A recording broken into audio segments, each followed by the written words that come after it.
Hello everyone, this is Vineet Pandey and here we're going to talk about the last exam on 6th December, paper 1 and paper 2. So, how many of you found that paper 1 was very much tricky? Paper 1 had unconventional questions and moreover, the questions asked from research, teaching aptitude. In fact, some questions asked from the ICT portions were totally different and totally unique. Well, being an expert of English literature, I will not talk about paper 1. A lot of students, they ask me and they say that when you qualified 7 times net, you must have qualified paper 1 also. That's why you qualified 7 times net with double JRF and 16 states set examination. Yes, I did. I do attempt paper 1. It's impossible to qualify without having at least average good marks in paper 1. But what is my strategy for paper 1? Sometimes people say that Vineet sir, you keep telling everyone that you're 0 in mathematics, you're 0 in reasoning, then how do you manage to qualify paper 1?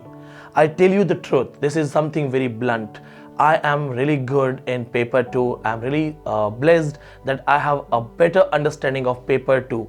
So all my certificates, all my marks, all my mark sheet, you'll find out that where all other people in English are qualifying because of paper 1, mostly I qualify because of paper 2. But how do I manage to score at least 23 to 24 questions in paper 1? See, I am really bad in maths and reasoning, that's a fact.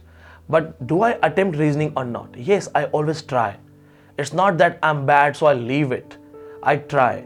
And yes, when I go for exam, I always have a practice of number series, relations, and along with these things, I also go for the alphabetical questions where I can match those things. So if it favors me and I find questions which are very much relevant, very much known to me, I attempt these things. Along with this, I spend approx 5 to 7 minutes on comprehension part. I read it at least for 3 times because that's something what I call is a cakewalk. I read it once to understand what they want to say. I read it twice to find out the highlighted topics, highlighted lines, highlighted paragraphs, and then I go for the question answers. I read the questions and I go for third reading of the paragraph. This time I find out my answers.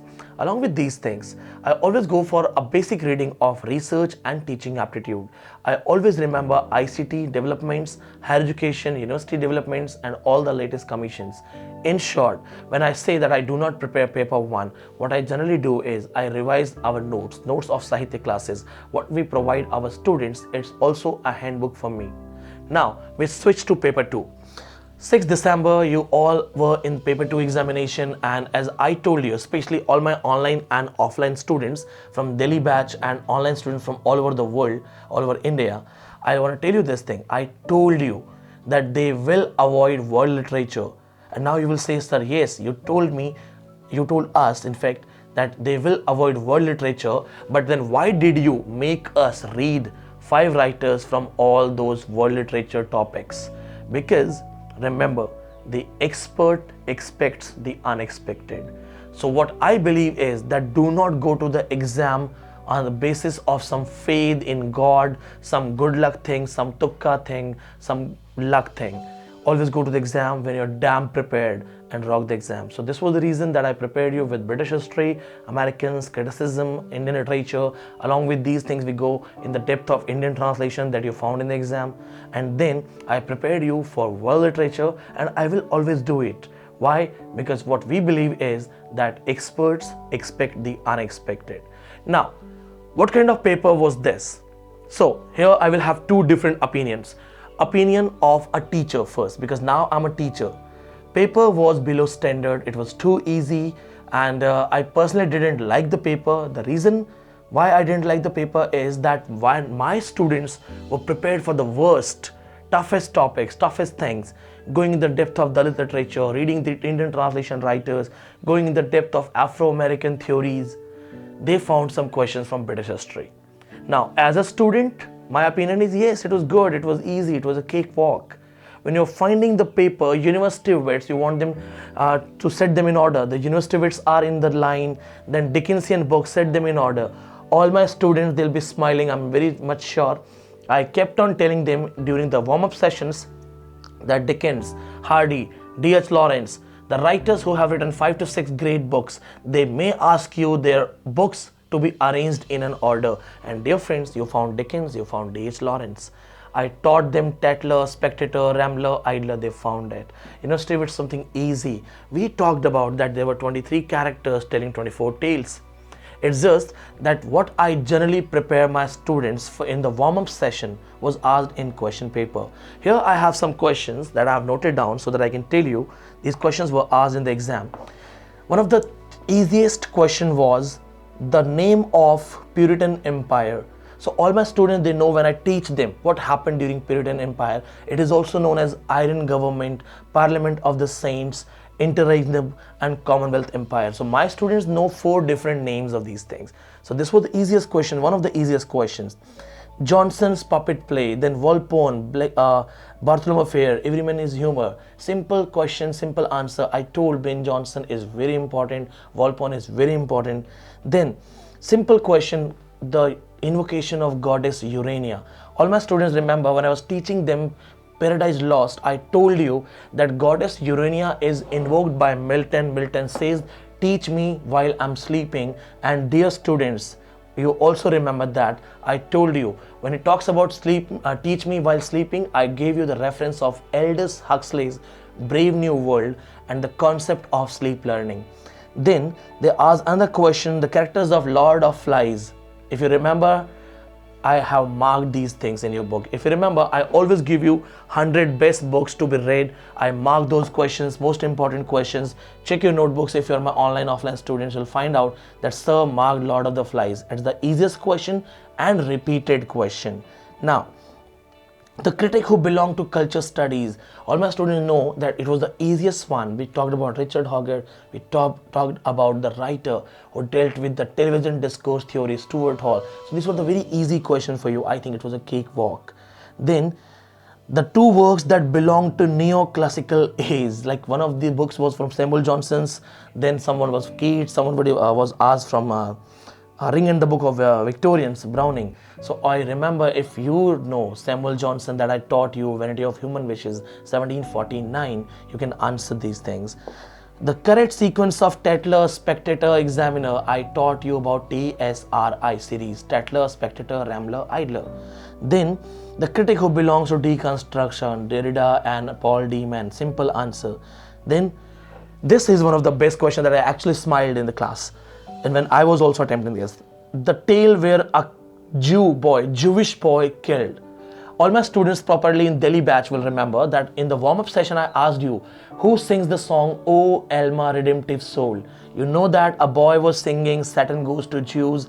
He says that he's singing something against you. They kill the boy, they bury in the grave.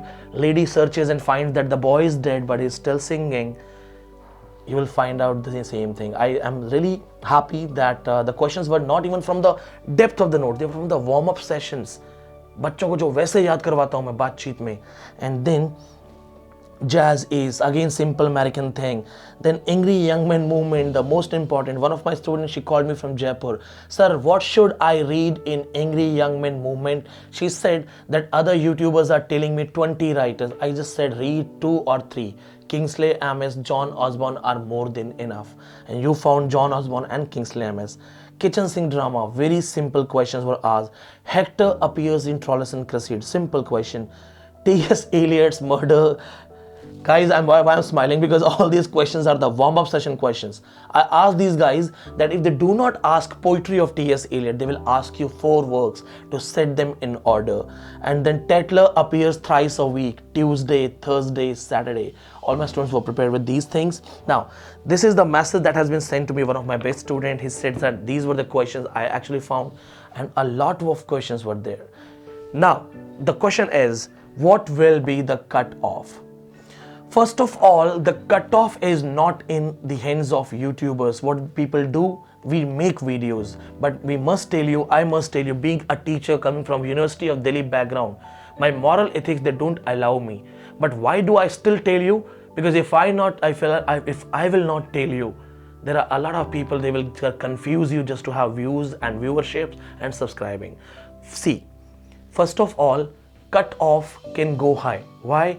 Because paper 2 was very easy.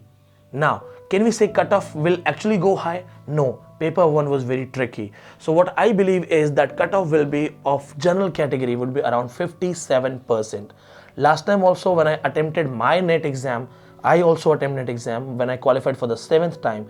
I told you last time that it will be 56 to 58 and it went on 58. I'm telling you it will be around 57 to 58 once again for general category. For OBC it will be around 52 to 53. For SC ST it will be from 40 to 42 and 44 to 46. So what you have to remember, instead of thinking and praying about the cutoff, if you are actually a learner and you want to live your life on your own terms, prepare for the next exam. Not because you are going to fail it, because you want to get the JRF. And even if you're getting JRF, go for it once again.